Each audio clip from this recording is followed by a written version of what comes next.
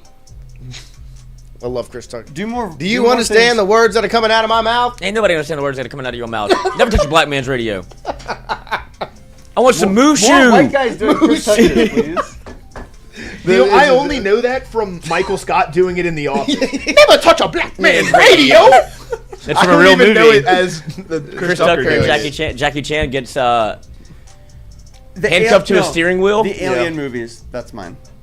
Okay. Which Okay, one? I don't So, mind Harry Alien. Potter hadn't come Alien, up once yet. I love Harry Potter. Me too. That's the Harry one I was. Potter. But see, I read the books. Me too. So I think the books are They're better. They The are. Of movies course they are are. good. I read The books movies are always better The books are The books are incredible. because And they have to water down the book for the movie. I know. That's Well, why they're doing the show HBO now, series is gonna and be I'm really not. good. There gonna have be been good. some decisions that Those have been scare made me. that I'm a little skeptical. You don't like but Black Snape? Relax. he's not black. But Black- it is it's what it is. okay. If he's Black good, look. Snape Moon. No, look. Oh my god.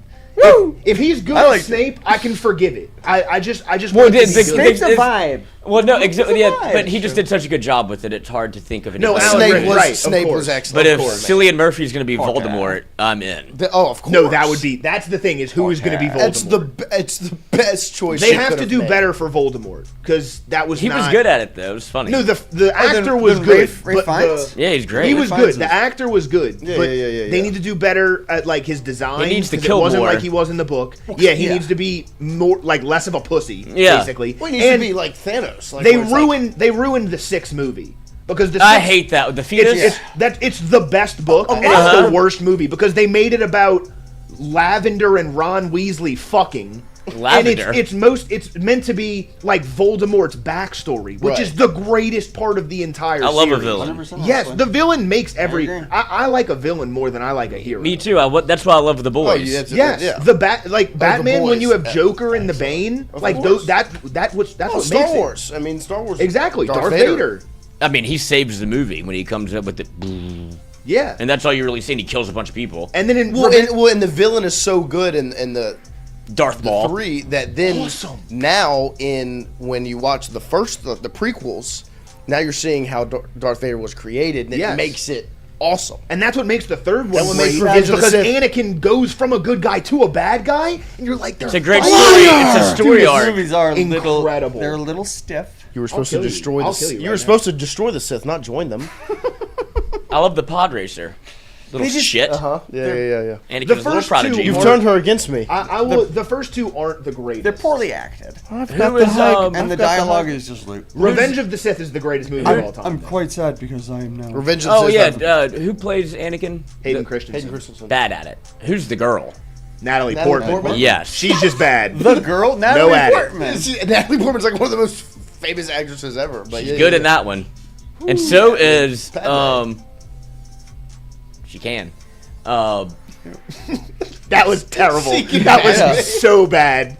Get out.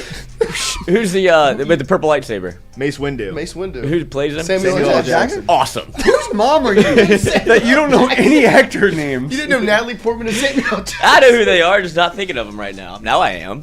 Snakes Together. There's snakes on this plane. Oh, you saw that? Dude, scarred me. Yeah, and My her. dad showed me snakes on a plane at Anaconda when I was 3 years old, and now I'm terrified of snakes. Yeah. To this day. That's like a psyop your dad was running on you. That seems intentional. He's a jackass, man. His birthday's tomorrow, actually. Oh, what are you gonna get him? Yeah. Hunter Hall said, "I thought Chris Christie was about to poop on Lightning McQueen, and that was going to be me signing off the show." And No, I do. unsubscribing No, forever." cars are good. Cars is good. I had a crush on the blue Porsche. Is he Chris Christie? Yeah. I missed. Oh, you weren't here for No, this. I missed this. Yeah, new they used to call development. me in high school when I was like real. I'm fat now, but like when I was really, really fat, they used to call me Chris Christie. And it's Lloyd's stuck got the now. picture. that That's he's gonna pull up on amazing. shirt. Oh, I got a bunch of Chris Christies Well, let's every get year. the last one. Yeah, let's do the last one. Yeah, here. we'll do it at lunch. Oh, Burger Smith. What are we thinking? I don't know. We'll figure that out. We can let's do music first. Ah, been Uh-oh. traveling on this road. Oh, you we've gotta got sing a song. it. We've You got gotta a song. sing it. We Why? gotta sing it. Oh, hey, I've been traveling on this road too long. Just trying to find my way back home. The old me's dead and gone. Hey. Ever had one of the days you wish you would have stayed home? I was singing like Cartman. Do what? They sing it in Cartman's voice. Oh yeah, 2007. I didn't watch South Park. Of course you didn't watch. You sing it in Cartman's voice. I'm scared. Why? Because I know what.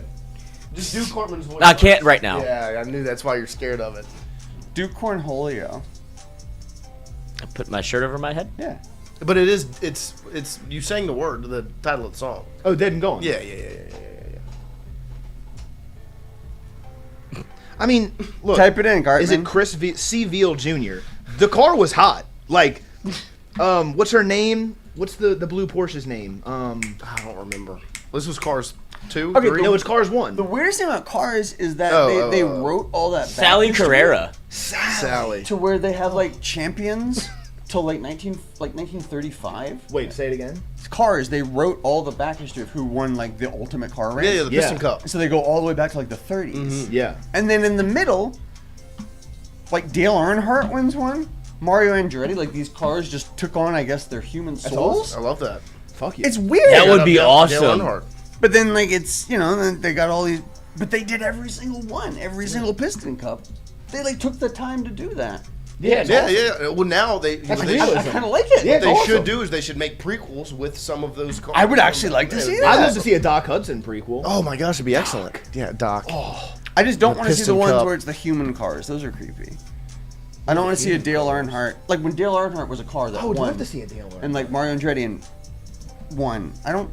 But this is a world where I understand what Dale it is. Dale I'm a Earnhardt, the child. human, never understand. existed. It's just a nod to Dale Earnhardt. Yeah. I would say. Oh, wait. No. What That do can't you be mean, no? right. It can't be a world in which they never existed, and then there just also happened to be a There's great no people. car named Dale Earnhardt. And It's car a named- nod to Dale Earnhardt. But they still existed in a human world. What you doing if These Sally worlds looks at you exist- like that?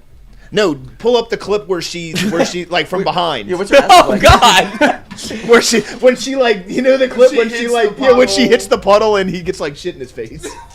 She hits a water puddle, How- and And then she there's- turns around and goes, How thick are her tires? There's brown on the cars on Lightning Yeah. McQueen's face. Oh, he did a little ATM. dude, look at those eyes.